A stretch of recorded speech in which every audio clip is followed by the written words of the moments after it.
Bem, boa tarde, gente. Muito obrigado por estarem recebendo a gente aí. Como ele falou, eu sou o Daniel, eu trabalho no Bahia. Eu atualmente sou sócio e também trabalho como cientista de dados lá na empresa. Como muitos de vocês aqui, eu também já fui aluno da PUC, aqui do Leme, engenheiro da computação. Depois que eu me formei em engenharia da computação. Não estou muito acostumado com o microfone, tá, gente? Então, me perdoem. Depois de me formar em engenharia da computação, eu fiz mestrado aqui na faculdade também, e depois, atualmente, estou cursando engenharia, economia e finanças lá na FGV. Vou falar um pouco sobre o Bahia para vocês. O Bahia é uma gestora de investimentos que atualmente tem 7,4 bi sob gestão. Desses 7,4 bi, 2 bi fazem parte de sócios colaboradores que investem no fundo.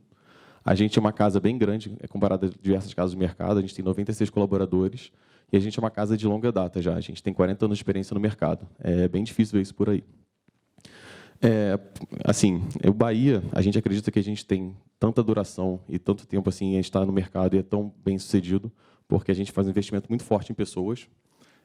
A gente acha que é importante investir em talentos, por isso que a gente sempre faz os projetos, gosta de estar aqui perto de vocês, conhecer vocês também. Investir em pessoas é essencial, porque a empresa são as pessoas e os colaboradores. A gente investe muito em pesquisa, e isso é o que eu vim falar com vocês um pouco, a parte de dados aplicado à pesquisa, e a gente investe muito nisso hoje em dia.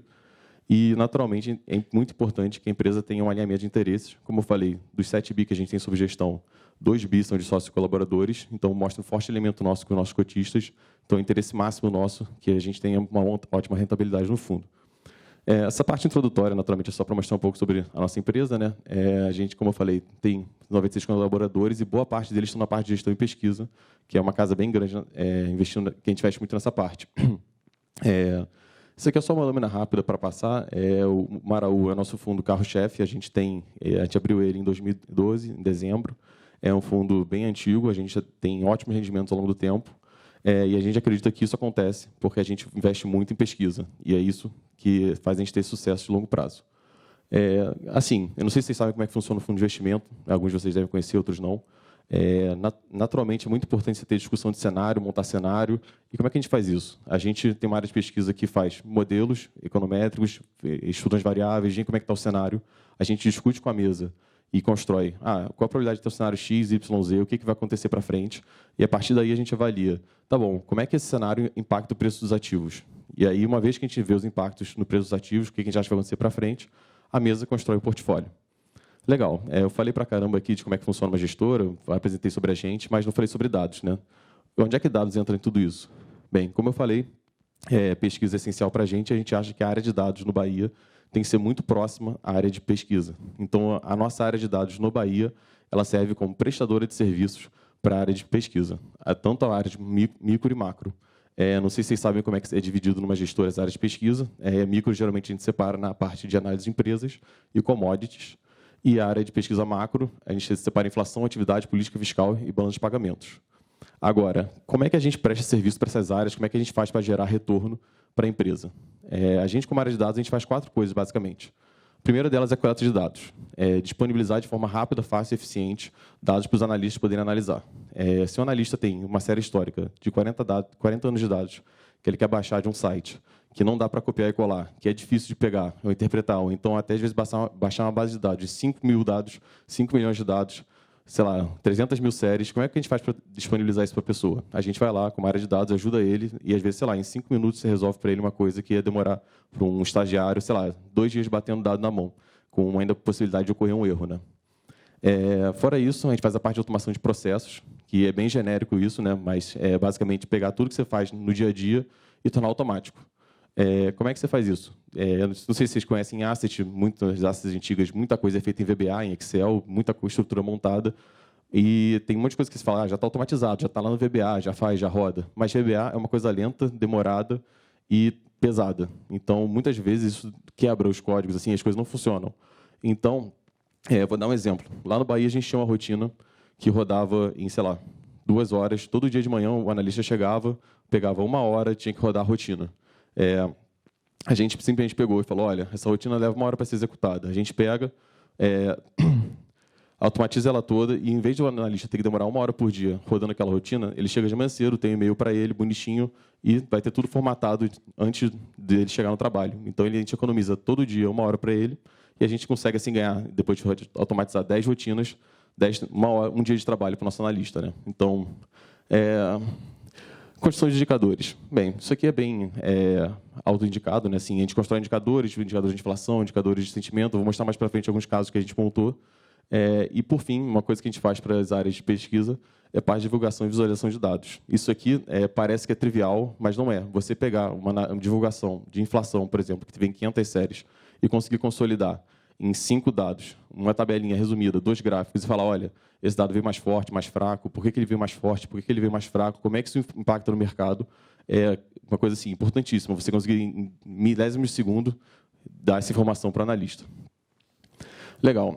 Isso aqui era só uma visualização geral, passar agora para alguns casos mais genéricos, como é que isso funciona na prática.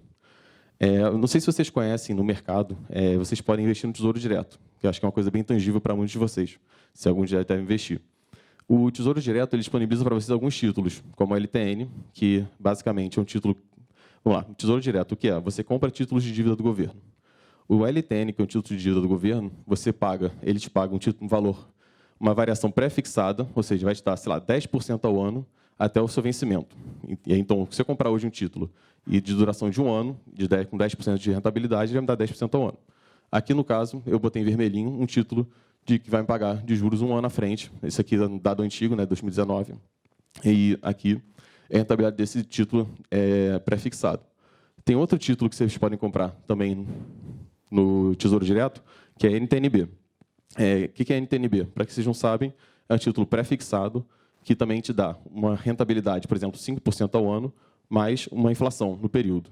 Tá, legal. Então, eu tenho um título que me dá uma rentabilidade pré-definida durante um ano, e tem um título que me dá um valor real ao ano, um juro real, mais uma proteção da inflação. Então, se eu tenho um título que a gente chama de que tem um juro nominal e tem um título que me dá um juro real, eu consigo saber implicitamente a inflação que o mercado está precificando. Tá bom, então, se eu tenho 2 títulos e eu tenho inflação implícita, eu consigo operar a inflação se eu conseguir projetar ela muito bem. Só para decompor aquela reta ali, então a gente tem aqui o nosso título de juro, nosso juro nominal, tem o juro real e aqui tem a inflação implícita. Tá bom. Então, a gente projetar a inflação, a gente consegue operar e ganhar muito dinheiro com isso. Inclusive, no Brasil, diferente de muitos outros países, cara, isso é uma coisa que dá muito dinheiro, operar bem e acertar na vírgula a inflação. Não sei se vocês sabem o que é inflação. Tem alguns engenheiros aqui, às vezes não estão tão envolvidos com a temática. Bem, inflação é variação de preço ao longo do tempo. Não tem muito mistério. Mas a gente pode pensar assim, como é que a gente mede variação de preço ao longo do tempo? Eu tenho que escolher uma cesta de produtos para botar nesse índice. A minha cesta de produtos que eu consumo é diferente da cesta de produtos que ele consome e da que ele consome. Então, eu tenho que chegar, de alguma forma, numa cesta comum de produtos para conseguir calcular esse índice de inflação. O IBGE, no caso, ele faz uma pesquisa, que é chamada Pesquisa dos Orçamentos Familiares, que ela pega e ela identifica qual é o consumo médio dos brasileiros, identifica pesos para cada item, e aí ele monta esse índice de inflação, que é o IPCA, que é usado nos títulos da NTNB, que é o que a gente quer projetar. Esse índice ele é composto por 365 subitens, que são agrupados em vários itens. Então, aqui dentro do IPCA, você vai ter bananas, laranjas, maçãs. Legal. Mas como é que entra em dados isso? Bem, a gente quer acertar todos esses itens, a gente quer acertar a inflação na vírgula, a gente quer cravar a nossa projeção. Então, a gente vai pegar todos esses 365 subitens, a gente vai agregar eles em itens, e a gente vai tentar modelar esses itens para a gente poder acertar a inflação e ganhar dinheiro com isso. Bem, como é que a gente faz isso? A gente divide a nossa projeção em dois períodos. A gente chama a projeção de curto prazo e uma projeção de médio prazo. A projeção de médio prazo, como é de se imaginar, não tem como eu saber, a priori hoje, como é que vai estar o preço da banana, como é que vai estar o preço do Uber daqui a 3, 6, 12 meses. Então, isso naturalmente tem que usar modelos econométricos e variáveis para a gente conseguir projetar isso à frente. Os modelos de curto prazo, por outro lado, a gente tem informação hoje em dia. Eu sei, quando eu vou no mercado, quanto é que está o preço da banana, eu sei quanto é que está o preço da banana ontem, há um mês e há uma semana atrás. Então, eu consigo construir um índice de inflação e projetar, no curto prazo, a inflação do período. Então, por isso, que para projetar o curto prazo, a gente acaba usando nossas coletas proprietárias. No nosso caso, como eu falei, desculpa amarretar isso demais, mas a gente investe muito em pesquisa no Bahia, então o Focus, não sei se vocês sabem, o Banco Central divulga o relatório Focus toda semana, que são todos os agentes do mercado, mais de 100 agentes, divulgam suas projeções de inflação e, enfim, tudo mais. E nos últimos 4 anos, a gente teve 50% das vezes dentro do top 5, né, os 5 melhores projetistas de inflação, não é à toa, porque a gente investe muito em querer acertar as coisas na vírgula. Mas como é que funciona uma demanda dessas? É muito simples. Um analista de inflação vai chegar e falar, olha, eu quero melhorar minha projeção de inflação para passagem aérea, por exemplo. Como é que eu faço isso? A primeira coisa é identificar como é que eu faço para coletar dados de passagem aérea. Todo mundo aqui pode pensar facilmente que a gente vai pegar informação onde? Vai no site da Azul, vai no site da Latam, vai no site da Gol. Tem diversas fontes que a gente pode pegar informação para pegar a passagem aérea. Uma vez que a gente definiu quais são as fontes de dados que a gente vai utilizar, a gente vai lá, coleta esses dados na internet e monta modelos econométricos. Coletar dados é fácil na internet? Cara, nem um pouco. Vem muita informação não estruturada, tem que organizar os dados, tem que processar, tem que arrumar de uma forma e armazenar de uma forma que a gente consiga utilizar os dados de forma fácil. E eu separei algumas coisas aqui que são problemas que acontecem quando a gente vai trabalhar com dados e construir indicadores de inflação à frente. A primeira coisa é quais dados coletar. Como eu falei, a gente constrói uma cesta para estou meio ressecado, para a inflação média do período. A gente constrói uma cesta para projetar a inflação. E tem vários itens nessa cesta. Por exemplo, vestuário. O vestuário, você pode coletar preço de roupa de várias lojas, tanto da Riachuelo, da Renner. Então, você tem que saber identificar quais fontes de dados você vai conseguir utilizar para coletar informação. Isso aí não é nem um pouco fácil, porque para a gente que mora no Rio é muito fácil pensar minha cesta de produtos vem daqui, dali e dali. Mas você tem que lembrar que o índice de preço de inflação é uma coisa nacional. Então, eu preciso pegar o preço da roupa no Acre, o preço da roupa em São Luís, Maranhão, enfim, pelo Brasil inteiro. Então, nem sempre é fácil identificar como é que eu vou querer projetar esse preço. Uma outra coisa que a gente pode pensar também, até voltar no caso da passagem aérea, quais itens a gente vai incluir no nosso índice de inflação? Por quê? Eu vou pegar a passagem aérea, fui no site da Gol, vai o site inteiro da Gol, peguei todas as passagens aéreas que tem lá. Quando eu for construir índices de inflação, eu vou incluir todos os preços de passagem nesse índice? A resposta é não, né? Porque assim, o voo Rio-São Paulo, ele vai ser muito mais frequente do que o voo Rio-Acre. Então, se eu for construir índice de inflação, eu não posso dar o mesmo peso para um voo Rio-São Paulo quanto para um voo Rio-Acre. Eu tenho que ter uma forma de trabalhar esse dado. Tem outros problemas que a gente pode tem que lidar quando trabalhando com coletas online, que é itens descontinuados e também surgimento de novos modelos. Isso é muito fácil você pensar em vestuário. Se você faz uma coleta de vestuário, por exemplo, na Renner, e você coleta um certo vestido, e você está coletando aquele preço entra no seu índice, você usa esse índice para projetar a inflação. Uma vez que você entrou uma nova coleção e aquele vestido parou de ser vendido, o que você faz? Você joga fora o seu índice, você tem que construir do zero, você tem que tratar esse dado, você tenta pegar o equivalente e fazer um matching desses caras. Então, assim, tratativa de dados com dados online é uma coisa que existe muita literatura por trás e não é trivial. Todas as casas, hoje em dia, estão tentando fazer uma coisa mais próxima possível da realidade para chegar na coleta do IBGE, mas tem a série de desafios. Eu listei aqui algumas coisas a mais também que podem acontecer.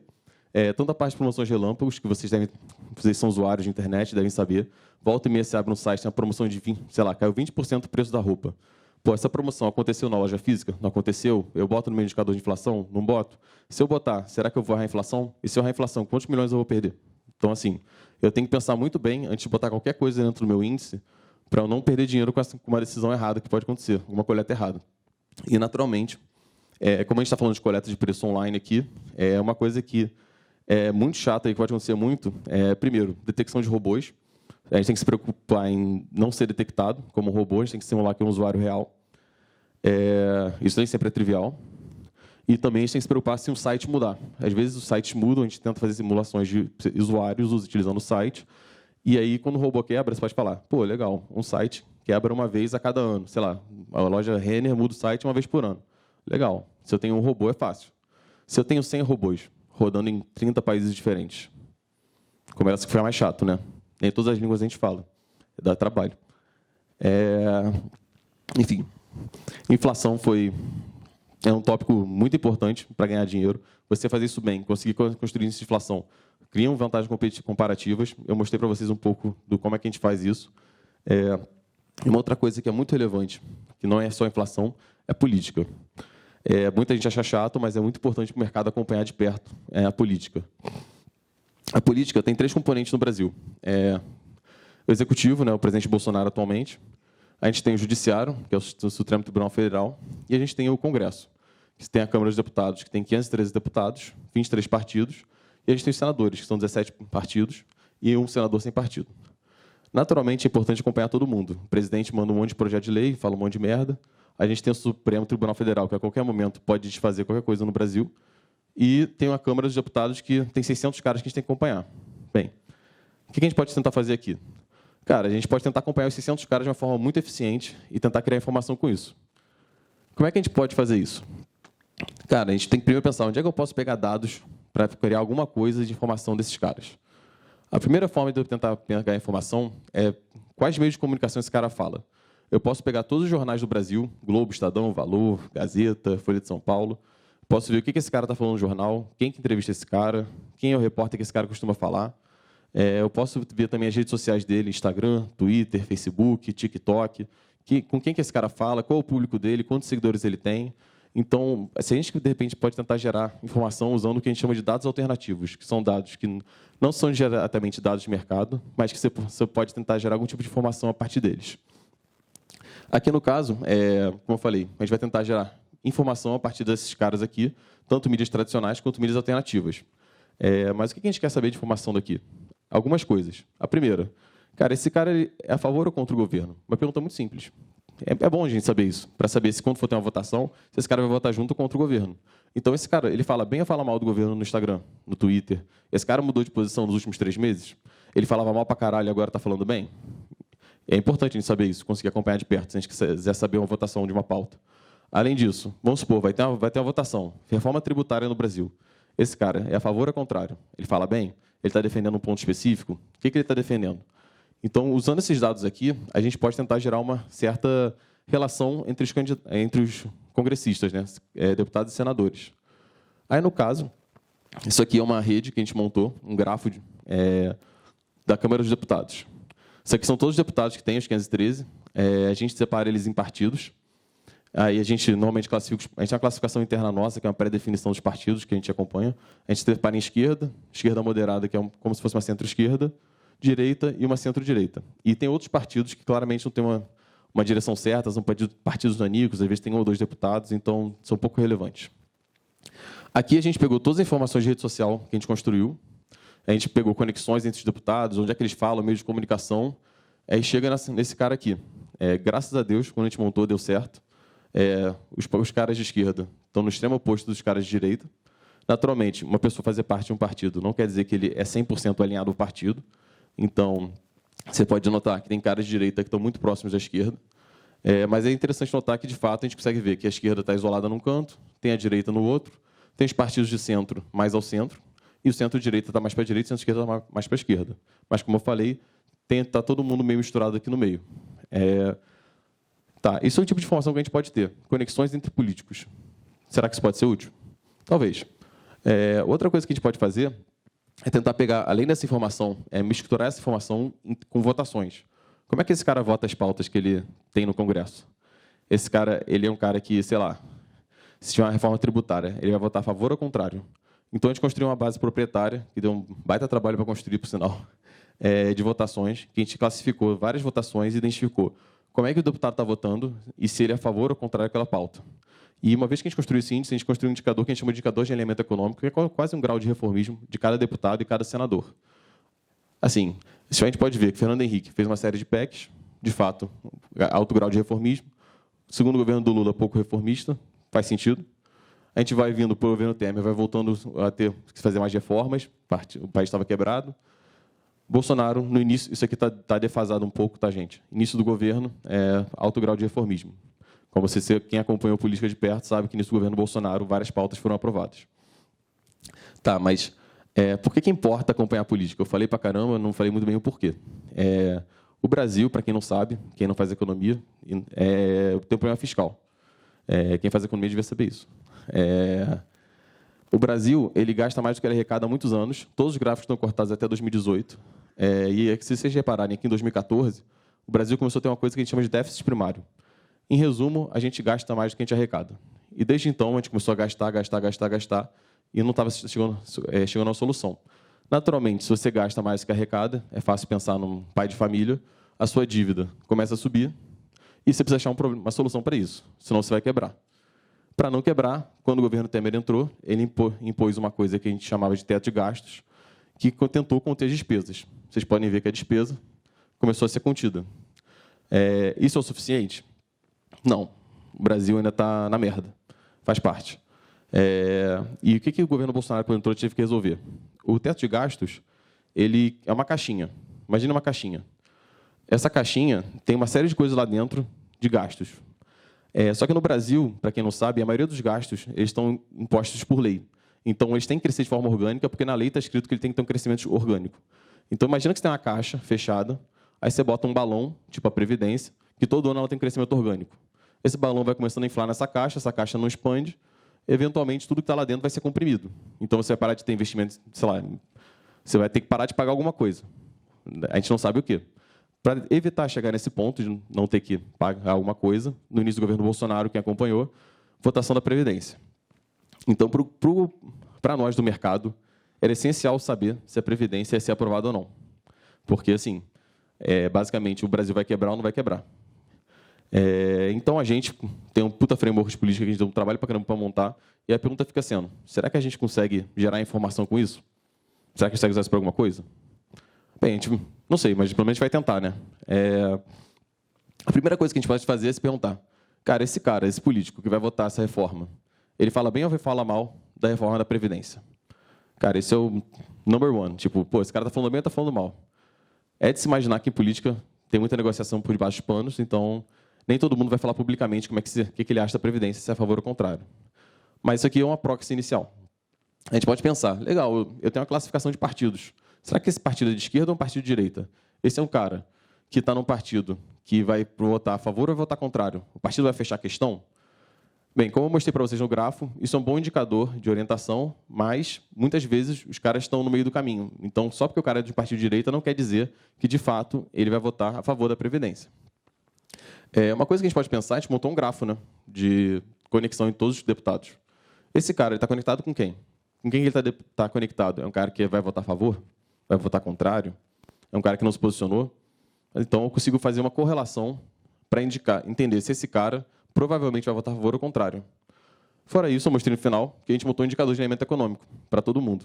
Então, eu consigo ver como esse cara se posiciona publicamente, como é que o partido dele se posiciona, se esse cara, com quem que ele anda, quem que ele se comunica, com quem que ele está envolvido, vai votar a favor ou vai votar contrário, e eu consigo também ver se esse cara, historicamente, vota ou não pautas boas para a economia, se é um cara reformista ou não.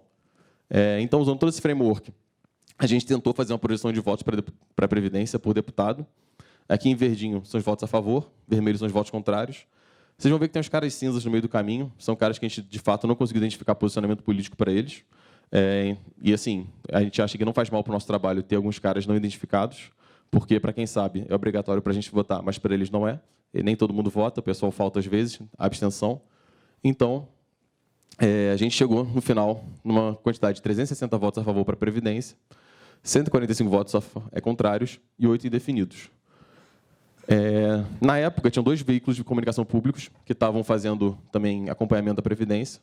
O Estadão ele deu 314 votos a favor, 113 contrários e 86 indefinidos. Também tinha o Valor, que ele contratou uma consultoria política chamada Atlas para fazer o deles, que deu 292 votos a favor, 138 contrários e 83 indefinidos. Não sei se vocês sabem, para aprovar uma PEC, se eu não estou enganado, são 308 votos. Então, basicamente, o que a gente está vendo aqui, o Valor falou que talvez não fosse aprovado, o Estadão falou vai aprovar com uma pequena margem, se alguém faltar, talvez não aprove. A gente estava projetando que ia ser aprovado com uma ampla margem. Foram 379 votos a favor, foi maior do que a nossa ampla margem de aprovação. Teve menos votos contrários que a gente estava projetando. E como a gente tinha feito um framework todo por trás de numérico, a gente conseguia ter uma projeção antes, assim, meses antes da aprovação da Previdência, meses antes da aprovação da Previdência, a gente já conseguia, com o nosso framework, ter uma ideia de que ia ser aprovada. E a gente conseguia acompanhar isso dia a dia e ir atualizando isso todo dia. Então, assim, a gente, muito antes, já conseguia ter essa ideia. Aí vocês podem pensar, tá bom, mas a mercado, qual é a diferença que isso faz? Muita. Porque se a gente sabe antes do mercado que uma coisa tipo essa vai ser aprovada, a gente pode operar uma série de ativos. A gente pode ver que o risco soberano do país vai cair, a gente pode operar esse ativo. A gente pode operar, eu não botei aqui, mas a gente pode operar o juro longo do país. A gente pode operar a Bovespa. Então, assim, tem N instrumentos que a gente pode operar e ganhar dinheiro com uma simples não, mas enfim, uma projeção de votos de uma pauta do governo. Isso é relevante para o futuro? Provavelmente. Eu imagino que no próximo governo a gente vai ter uma votação de uma reforma tributária. E a gente vai fazer uma coisa similar a essa para fazer o acompanhamento. Bem, mas para ter uma reforma tributária, precisa saber quem vai ser o presidente do país. E isso não é uma tarefa nem um pouco fácil. Eleição é uma coisa muito importante para o mercado, para conseguir acompanhar. Não tem muito como fugir disso. E acho que a pergunta que a gente tem que se fazer é a seguinte. Tem muita pesquisa por aí, mas qual é a demanda do eleitor? O que o eleitor quer? Quem que ele quer eleger? Lá no Bahia, a gente tenta sempre tomar as coisas muito numéricas, a gente não tenta ficar muito no achismo, a gente quer botar número. Aí o que acontece? A gente tem uma base de dados de notícias que eu usei no trabalho anterior para falar de política, aqui eu vou usar para a eleição. Aqui, em azul, vocês têm um indicador do Datafolha, que ele fala sobre qual é o maior problema do Brasil. E aqui o indicador está indicando para a corrupção. Vocês vão notar que em 2015 esse indicador deu um salto, depois veio o impeachment da presidente Dilma, e ao longo do tempo ele vem caindo.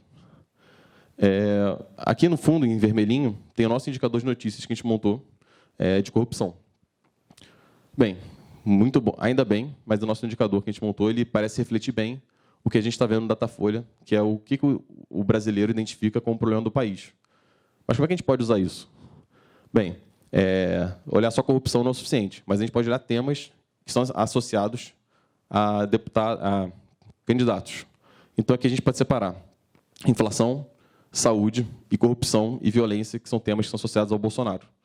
Se vocês forem notar o nosso indicador, em 2018, que foi a eleição do Bolsonaro, a gente já estava vendo em 2015, naturalmente, a alta da corrupção, mas corrupção e segurança, violência, são temas que eram muito associados à pauta do Bolsonaro. Foi um cara que conseguiu pegar essa pauta para ele. E a gente vê que na eleição dele, eram temas que estavam hot topics na mídia. Todo mundo falava disso. Então, a gente acredita que isso foi um dos fatores importantíssimos para a eleição do Bolsonaro. Ele conseguiu se associar a temas que o eleitor demandava, que ele queria. Naturalmente, chegou em 2020, nosso indicador de saúde explodiu, Covid, algumas ondas no meio do caminho, e a gente vê que, hoje em dia, saúde não é mais um tema relevante. Acho que ninguém escuta muitas pessoas falando de Covid por aí na rua, hoje em dia. E uma coisa que a gente notou no nosso indicador é que a gente conseguiu ver que a inflação, desde 2021, já era um tema relevante e que a gente acreditou que esse é o tema da eleição, e estamos aqui hoje com o tema inflação sendo um dos temas principais dessa eleição. Naturalmente, eleição é uma coisa que não dá para se projetar votos, não dá para fazer previsões, mas a gente tenta fazer acompanhamentos. Como eu falei, a gente tenta criar visualizações e formas de exibir os dados de forma rápida e concisa para os nossos clientes, a mesa de operações, os pesquisadores.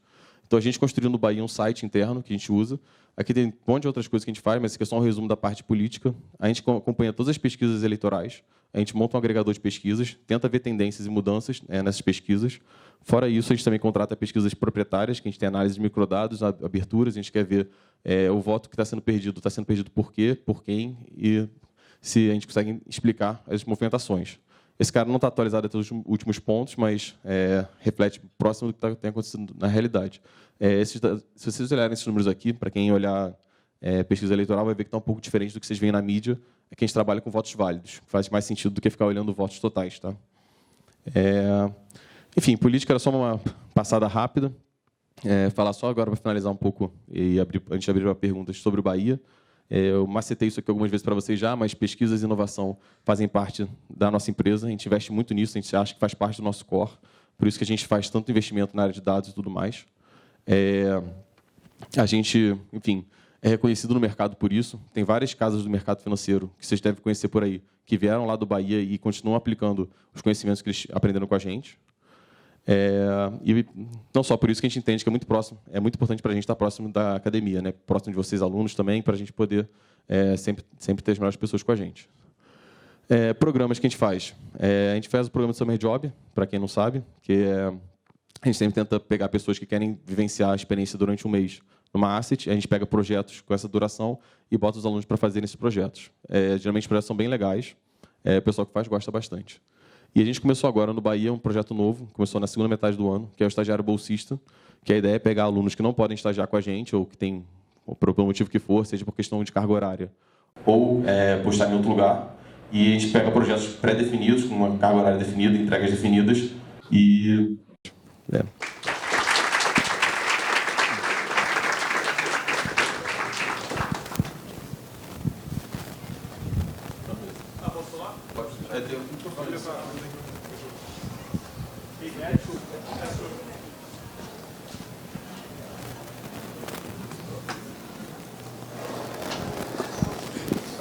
Tá ligado já. Boa tarde, tudo bem?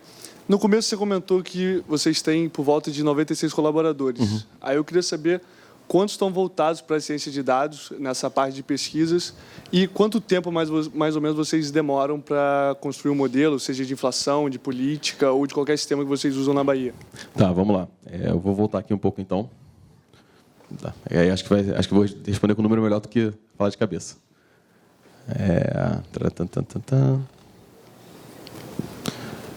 Aqui. A nossa área de pesquisa macro, como eu falei, a área de dados está muito próxima da área de pesquisa como um todo.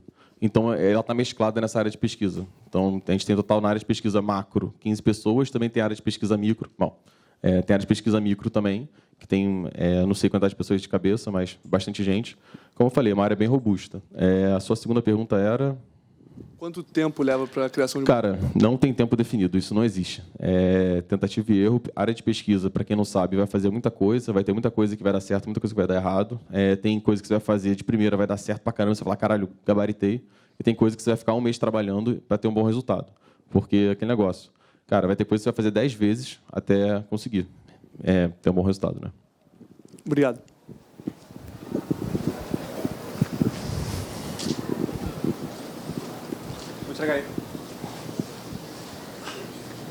Obrigado, tá ligado. Tá. Então, a minha pergunta é, nessa área de coleta de dados que você falou, eu vi que tem muita automatização nisso, que vocês usam robôs e tudo, mas quantas pessoas vocês dedicam a essa área? Porque parece uma área que, como você falou, tem que prestar muita atenção, porque os sites param de funcionar, essas coisas. Sim, a gente tem hoje em dia 3 pessoas nessa área, a gente está contratando mais uma pessoa, mas assim, você ter atenção não é a pessoa ficar olhando de cara todo dia ali. Vou dar um exemplo, a gente tem, sei lá, 60 robôs rodando todo dia. Eu não sei se é próximo disso, tá? Pelo menos. A gente cria alertas para avisarem se os robôs têm algum problema. Então, você não precisa que a pessoa fique ali todo dia abrindo relatório e olhando. Eu recebo um e-mail todo dia de manhã, me dando indicação de tudo que está acontecendo, tudo se funcionou, não funcionou, e é tudo meio automático. Então, assim, eu não aperto um botão e está tudo rodando sozinho, entendeu?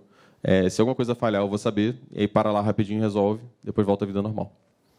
Ok, obrigado. Oi, boa tarde, tudo bem? A minha pergunta é sobre essa área de pesquisa do Bahia, que você disse que tem muitas pessoas empenhadas em fazer essas pesquisas mais, talvez, para a área de política e macro, mas vocês têm alguma área que talvez seja mais voltada, tipo, para a matemática das ações? Então, tipo, talvez algum fundo automatizado, mais quantitativo? A gente tem a nossa área de análise de empresas, que faz essa parte toda. Não é quant exatamente. A gente tem alguns modelos que a gente usa para fazer trade quant, estratégias quant no caso, né? Não é um trade quant, é estratégia quant. Mas não sei se é exatamente o que você está falando, mas a gente tem uma área de análise de empresas, que são pessoas que fazem modelos de empresas específicos e fazem as modelagens. Não sei se é isso que você está pensando. Ou você está pensando uma coisa mais quant mesmo?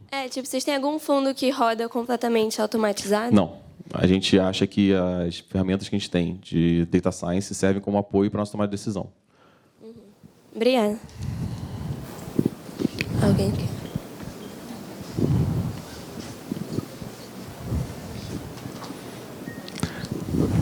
Boa tarde. Só uma coisa. Então, na verdade, a gente tem uma coisa que roda automática, mas é só uma, tá? É específico.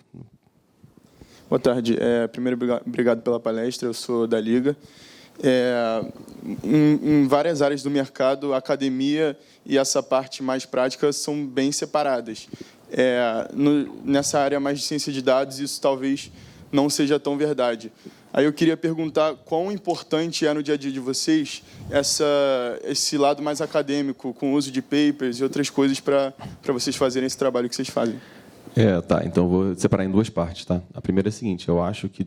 eu não sei como é que é no mercado como um todo, mas a minha impressão é que o mercado, no geral, está sempre muito próximo da academia. Pelo menos a nossa área de pesquisa, tanto a parte macro quanto a micro, como todo mundo, está sempre lendo paper e tentando implementar as coisas mais modernas que tem.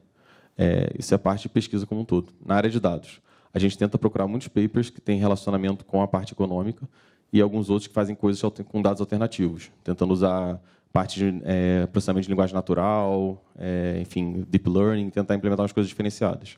Então, a gente tenta sempre pegar coisas mais próximas do que a gente chamaria do state of art para implementar. Normalmente, muitas das coisas que a gente faz, quando eu falei de projetos de Summer e desse outro projeto do estagiário bolsista, pelo menos eu tento sempre implementar nas minhas áreas coisas inovadoras tipo essas, porque é uma oportunidade que a gente tem de fazer uma coisa nova, que é divertido para o aluno, é bom para a gente, que se der certo é muito bom, e aí todo mundo acaba ganhando, que todo mundo aprende junto. Obrigado. Tinha aqui também, eu tinha falado. Opa, boa tarde. Eu gostaria de perguntar se vocês conseguem, de algum modo, avaliar, de fato, o ganho marginal que vocês têm com, digamos, mais uma unidade de informação que vocês conseguem extrair.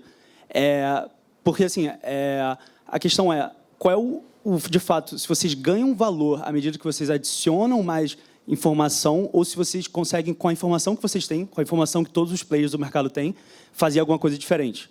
Então, porque é uma coisa muito difícil você medir, de fato, o real impacto que você tem à medida que você adiciona mais informação, principalmente agora com o volume de dados aumentando exponencialmente, e bem como o volume de correlações espúrias, ou seja, apenas ruído e não sinal. Então, se vocês conseguem medir esse valor que vocês trazem de fato. Cara, eu vou tentar simplificar, então. Muita informação tem por aí, assim, isso é o que mais tem, de fato. Todo mundo tem acesso à informação, mas é como você usa essa informação que importa. Então, eu vou voltar lá até no caso do Banco Central, que eu mostrei para vocês, nossas projeções de inflação, que estão... a gente está quase sempre no top 5 projetistas de inflação. A gente acertar na vírgula a inflação não é só para falar bonitinho e ganhar um prêmio do Banco Central uma vez por ano. É para ganhar dinheiro e apostar em cima disso. Então, assim, eu não consigo te falar, a gente ganha 30 vezes a mais porque a gente faz esse trabalho. Mas o que eu posso falar é o seguinte, a gente acerta 5 vezes mais que o resto porque a gente faz esse trabalho e isso dá rendimentos. Perfeito. Valeu. Quem quer aí?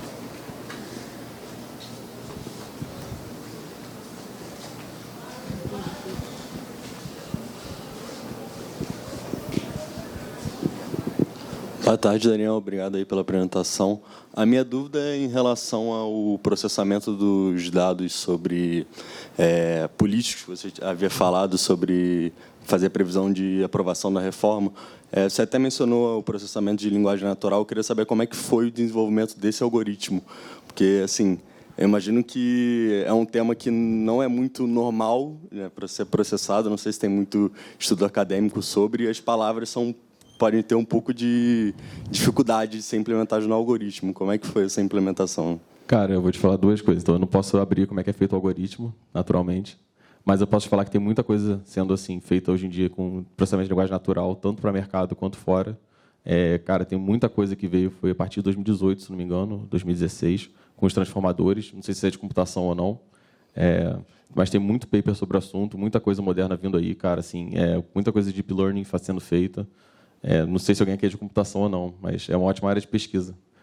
Muita coisa divertida acontecendo na área. Tá ótimo, obrigado.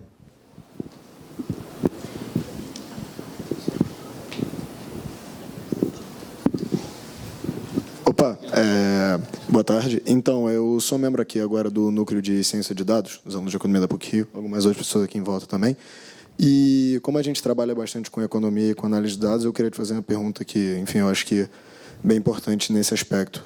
Enfim, dentro da Bahia, claramente, tem bastante economistas, acho que a maioria das pessoas lá são, e a economia está intimamente ligada a essa questão da análise de dados, da econometria, e eu acredito que os analistas macro lá dentro têm as convicções deles, as intuições que eles trazem de toda essa bagagem, tanto acadêmica quanto de anos de campo. E eu acredito que, na maioria das vezes, não tenho certeza, os modelos de vocês apontam para direções parecidas com essas convicções que vocês têm. Só que, quando acontece o contrário, vocês acreditam que alguma coisa fosse acontecer, mas o seu modelo está apontando uma direção contrária, o que costuma ser mais pesado nessa adesão? Como é que acontece essa relação nesses momentos? Tá, vamos lá. Modelo é uma coisa que a gente usa para dar um guia para a gente, de o que vai acontecer para frente. Acho que não é só no Bahia, acho que em todos os lugares, faz parte de um bom analista saber avaliar se o modelo está errando e por que ele está errando. O modelo, no geral, que são os mais utilizados assim, para projetar dados econométricos, são modelos de reversão à média, que chama. São modelos que acabam voltando para a sua tendência, enfim, são caras que eles acertam na média. Então, quando você tem momentos que estão fora do comum, por exemplo, Covid, eles vão acabar errando muito. Então, um bom analista sabe identificar o que está acontecendo com o modelo, por que ele está errado, e ele tenta fazer, de alguma forma, corrigir esse problema. Naturalmente, ninguém tem bola de cristal para adivinhar o futuro, mas a gente tenta fazer o melhor possível.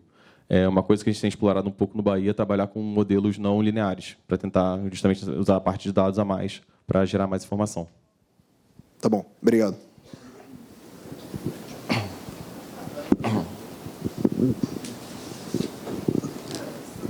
Mais alguma, pessoal?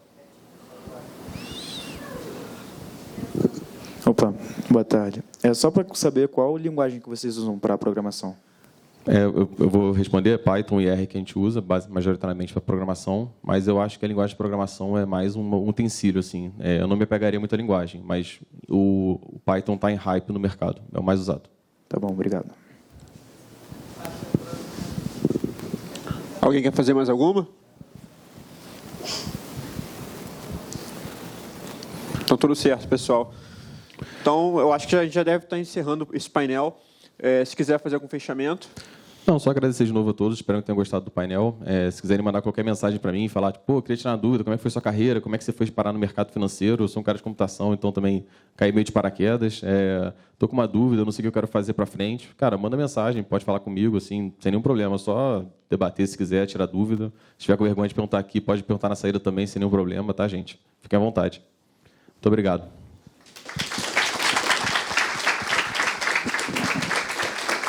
Tá ótimo, pessoal. Só lembrando aqui a todos que em breve nós vamos ter mais um painel aqui com o Ivan e com o Carlos.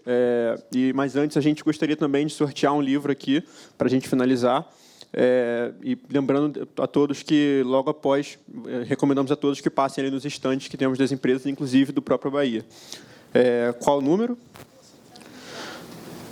Vou te pedir para escolher um número entre 1 e 129. 63. 63. Estão vendo a pessoa ali. Qual? João Francisco. Está aqui, não? Vê o próximo na lista aí. João Cotas está. Está valendo. Está com... Tá ótimo. Depois o marketing te passa ali. Antes de fechar, só queria te dar aqui uma oração da Liga. Obrigado. Obrigado. Muito obrigado pela palestra. Obrigado. Fechamos, pessoal.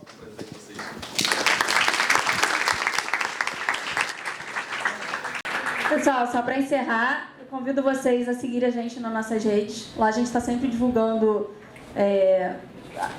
pautas que a gente trabalha, nossas vagas, entre outras ações que o Bahia tem de iniciativas para o público externo e até mesmo para o público interno. Nós estamos com o stand aqui, então se vocês quiserem conhecer um pouquinho mais do Bahia, a gente está ali a semana inteira para estar falando com vocês, falar sobre as nossas oportunidades também. E a gente está fazendo um sorteio também para quem se cadastrar, então pode passar lá para saber um pouco mais, tá bom? Obrigada!